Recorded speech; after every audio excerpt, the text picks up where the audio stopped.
여러분 안녕하십니까? 국민의힘 윤석열 대선 경선 후보에 대한 지역사회의 비판이 잇따르고 있습니다.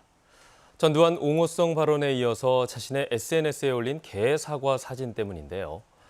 윤 후보 측은 당내 경선이 끝나기 전 조만간 광주를 찾아 사과하겠다는 입장을 냈지만 이용섭 광주시장 등이 광주 방문을 반대한다고 밝혔습니다. 보도에 최승현 기자입니다. 국민의힘 윤석열 대선 경선 후보의 SNS에 게시됐던 이른바 개 사과 사진입니다. 전두환 옹호 발언에 대한 공개 사과 뒤 올린 건데 뒤늦은 사과에다 이처럼 이해할 수 없는 사진이 국민을 조롱한다는 지적이 잇따르자 윤 후보 측은 해당 계정을 패소했습니다. 하지만 여야 모두 윤 후보에 대한 비판이 이어지자 윤 후보 측은 다음 달 초쯤 광주를 직접 찾아 사과하겠다며 진화에 나섰습니다. 당초 경선 이후에 광주를 방문하겠다고 했지만 경선 전에 방문하겠다며 계획을 수정한 겁니다. 이용섭 광주시장은 즉각 반발했습니다. 이 시장은 국회 정론관을 직접 찾아 진정성 있는 사죄 한마디 없는 상황에서 광주를 정치쇼 무대로 내어줄 수 없다며 윤 후보의 광주행을 공개적으로 반대했습니다. 반성 없는 광주 방문은 5월 가족을 비롯한 광주 시민들을 더욱 고통스럽게 하고 분노케 할 뿐이다. 호남 지역 전현직 대학 교수들도 윤 후보가 독재 정권의 대명사였던 전두환을 배우겠다는 발언으로 잘못된 역사관을 드러낸 것은 물론 망국적 지역 감정을 자극하고 있다며 대통령 후보로서 자격이 없다며 사퇴를 촉구했습니다. 전두환 발언과 개 사과 사진 파문까지 윤석열 후보의 이 같은 행보에 지역 민심이 어떻게 반응할지 주목됩니다. KBS 뉴스 최송현입니다. 다음 달부터 전남에서 시행할 코로나19 재택치료의 밑그림이 나왔습니다. 여수에서 시범 진행된 재택치료가 성공적으로 이루어지면서 환자와 방역당국의 부담도 크게 줄어들 것으로 보입니다. 박지성 기자의 보도입니다. 이달 중순 코로나19에 확진된 여수의 한 가족은 치료시설에 들어가는 것을 무서워하는 아이들을 위해 재택치료를 선택했습니다. 방역당국은 재택치료 키트와 의료진 전화 상담 등을 지원했고 가족 4명 모두 열흘 만에 격리가 해제됐습니다. 집에서 코로나19 치료를 받은 전남 최초 사례입니다. 가족 네 사람이 다 증상이 없는 무증상으로 일상생활하는데 특별한 지장이 없었습니다. 그리고 주거 지역이 자기 단독 주택이어서 이번과 같은 재택치료가 다음 달부터는 섬 지역인 신안과 완도, 진도를 제외한 전남 19개 시군으로 확대됩니다.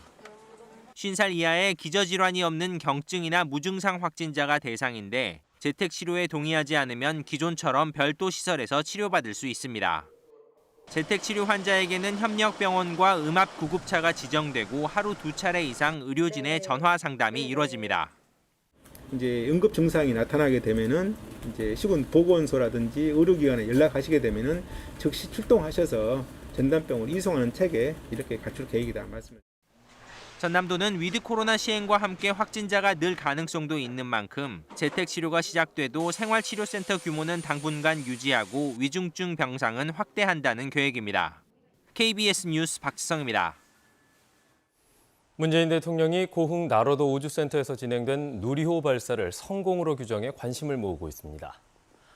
문 대통령은 국회에서 진행한 2022년도 예산안 시정연설을 통해 독자 기술로 개발한 우주 발사체 누리호의 발사가 성공했다고 밝힌 뒤 자체 발사체로 1톤 이상의 물체를 우주로 보낼 수 있는 7번째 나라가 됐다고 밝혔습니다.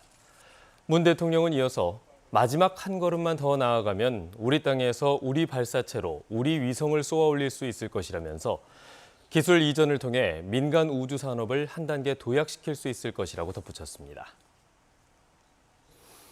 최근 완도와 신안군 등에서 해양치유 산업 활성화를 위한 다양한 체험 활동 프로그램을 시작했습니다.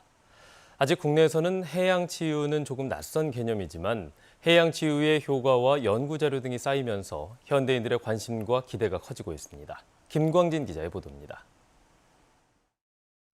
완도군 주민들이 바닷가를 산책하며 해풍을 쐐니다. 오염되지 않은 바닷가에는 파도가 치면서 만들어진 음이온이 육지의 폭포처럼 많이 생성됩니다. 이 때문에 바닷가를 산책하면 스트레스가 풀리고 우리 몸의 면역력 향상에 도움이 됩니다. 너무 좋죠. 이런 기회가 여러 번 있었으면 좋겠네요. 군에서 자주 해가지고 이런 자리를 만들어주면 좋겠어요.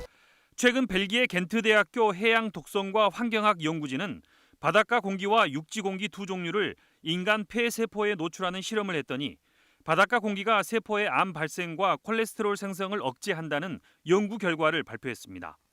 영국에서는 최근 바닷 공기와 바닷물 그리고 해안 등이 인체에 미치는 건강 효과를 연구하는 프로젝트가 진행 중입니다. The ocean is a source of a huge number of medicines and potential medicines for us. The whole way we use the test for COVID-19 actually originated from the ocean. 국내에서는 완도군이 두각을 나타내고 있습니다. 우리 지역에 가장 풍부한 해양 자원을 활용해서 해양 치유 산업을 하게 되면 국민들의 건강도 증진시키고 지역 경제도 활성화시키고 인구도 증가시킬 수 있지 않겠느냐. 그래서 진행하게 되었습니다.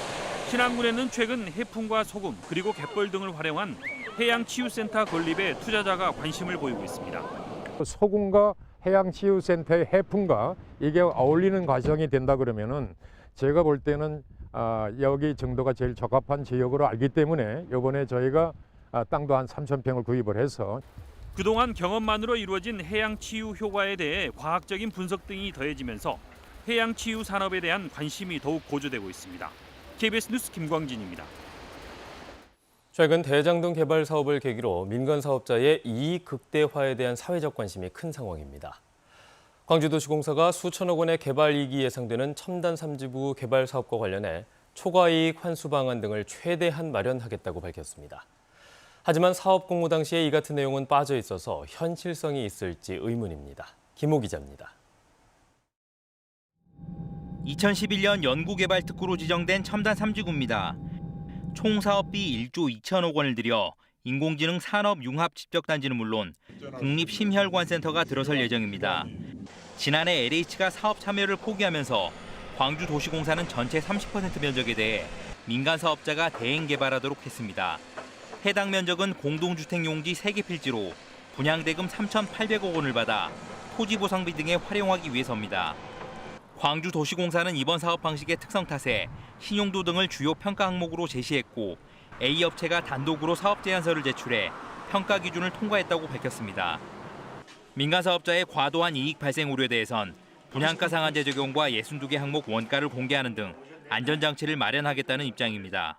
사업 제안자가 제출한 사업계획의 검증 결과 과도한 이익이 발생한다고 판단될 경우 우선 협상 대상자를 선정하지 않는 방안도 적극 검토해서 하지만 사업 공모 당시 이 같은 제안이 빠져 있었던 만큼 민간 사업자가 이를 수용하지 않으면 강제할 수 있는 방법이 없어 실효성에 대해서는 의문의 목소리가 나오고 있습니다. 공모지침을 좀 애매하게 만들어놨기 때문에 발생한 문제이기도 하잖아요. 충분히 치밀하지 못했고 이것 때문에 이런 번거로운 어떤 과정을 또 거쳐야 된다는 게 조금은 안타깝긴 한데 시민단체가 추정하는 첨단 3지구 사업자 이익은 최소 4천억 원.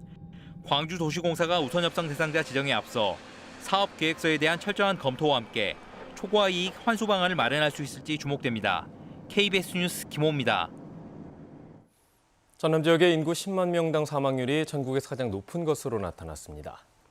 호남지방통계청이 발표한 자료를 보면 전남 지역의 인구 10만 명당 사망률은 943.6명으로 전국 17개 시도 가운데 가장 높았고 광주는 539명으로 11위를 기록했습니다. 전체 사망자 가운데 80세 이상의 비율은 전북과 전남이, 40세 미만은 광주와 제주가 가장 높았습니다.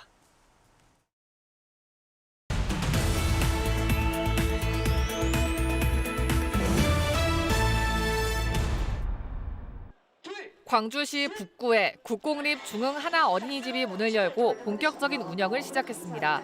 이번 어린이집은 연면적 753제곱미터에 3층으로 건립됐고 장애아 통합 어린이집으로 운영하는 등 아동들을 위해 보다 안전하고 쾌적한 공보육 서비스가 제공될 예정입니다. 광주은행이 초록우산 어린이재단을 통해 지역 취약계층 여성 청소년 100명에게 여성 위생용품과 마스크 등 12종류의 보건 위생물품이 포함된 핑크박스를 전달했습니다. 광주은행은 일반 물가에 비해 상대적으로 비싼 보건 위생물품 구입을 어려워하는 취약 청소년들에게 핑크박스가 도움이 되길 바란다고 밝혔습니다. 장흥군과 장흥군 공무원 노동조합이 정부가 발표한 2050 탄소 중립 추진 전략에 대한 선제적 대응을 위해 탄소 중립 한 그루 나무 심기 기부 릴레이 캠페인을 전개합니다. 장흥군은 군수와 노조위원장이 기부 릴레이 시작을 알리는 스타트 기념 행사를 가졌으며 기부를 희망하는 직원 누구나 참여 가능하고 먼저 기부한 직원이 다음 기부자를 추천하는 방식으로 진행됩니다. 전라남도와 산림청 그리고 완도군이 한반도 아열대화에 대응하고 국제적 관광 휴양 기능을 갖춘 국립난대수목원 조성 업무 협약을 체결했습니다. 전남도는 가속화하는 한반도 아열대화에 발빠르게 대응하기 위해 전초지인 전남에 난아열대 식물 연구 전문기관인 국립난대수목원 조성이 절대적으로 필요하다고 밝혔습니다. 지금까지 단신브리핑이었습니다. 광주 광산구가 행정안전부에서 주관하는 외국인 주민 지원 우수 사례 경진대회에서 우수상을 받았습니다. 광산구는 이번 경진대회에서 불법 체류 외국인이 백신 접종을 할 수 있도록 사전 예약 제도를 마련하고 통역봉사 등을 지원한 점을 높게 평가받았다고 밝혔습니다. 광산구는 외국인 주민이 자율방범과 같은 봉사활동 참여를 통해 지역 주민과 화합하고 소통할 수 있도록 다양한 프로그램을 마련해 나갈 계획입니다. 가을 축제의 대명사인 2021년 대한민국 국향대전이 다음 달 5일부터 17일 동안 한평 엑스포공원에서 열립니다. 지구와 인간의 공존이라는 주제로 열리는 올해 국향대전에서는 국화, 분재와 조형물, 그리고 미디어 아트 등 다양한 기획 작품을 선보이고 축제장뿐만 아니라 한평천 생태습지공원에서도 다양한 볼거리들이 마련될 예정입니다.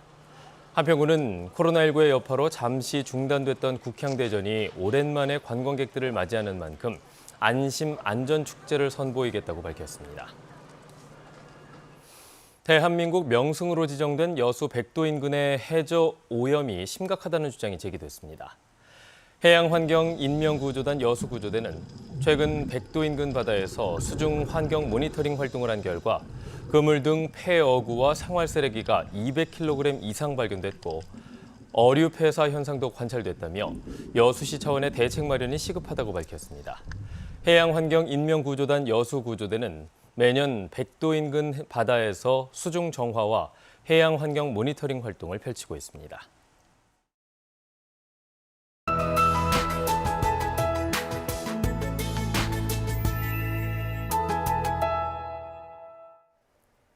오늘 아침 곳곳에 안개가 짙게 끼어 있습니다. 가시거리가 200m 미만으로 좁혀진 곳들 많은데요. 해남이 90, 구례가 120m 가리키고 있습니다. 특히 강이나 호수, 골짜기에 인접한 곳 지나실 때 더욱더 조심하셔야겠고요. 운전하실 때 안전거리 넉넉하게 두고 감속 운전하시기 바랍니다. 안개와 함께 아침 공기가 차갑습니다. 기온이 어제와 비슷하거나 1, 2도가량 더 낮은데요. 광주가 7.3도, 해남과 보성이 1도 안팎까지 뚝 떨어졌습니다. 아침에는 따뜻하게 챙겨 입으셔야겠고 낮 동안에는 20도 안팎까지 올라 포근하겠습니다. 크게 벌어지는 일교차에 건강 조심하시기 바랍니다. 다음은 자세한 지역별 날씨입니다. 오늘은 막다가 오후에 구름이 차차 많아지겠고요. 아침 기온은 한평과 나주 2도로 춥습니다. 한낮 기온은 여수 20도, 고흥과 광양 21도로 어제와 비슷하겠습니다. 목포와 무안의 낮 기온 19도, 강진과 완도 21도까지 올라 포근하겠습니다. 신안도 한낮 기온 19도까지 오르겠습니다. 바다의 물결은 전해상에서 비교적 잔잔하겠습니다. 내일은 아침 기온도 오늘보다 2에서 6도가량 올라 평년 수준을 되찾겠고요. 당분간 맑은 가을 하늘 볼 수 있겠습니다. 날씨였습니다. 뉴스를 마칩니다. 여러분 고맙습니다.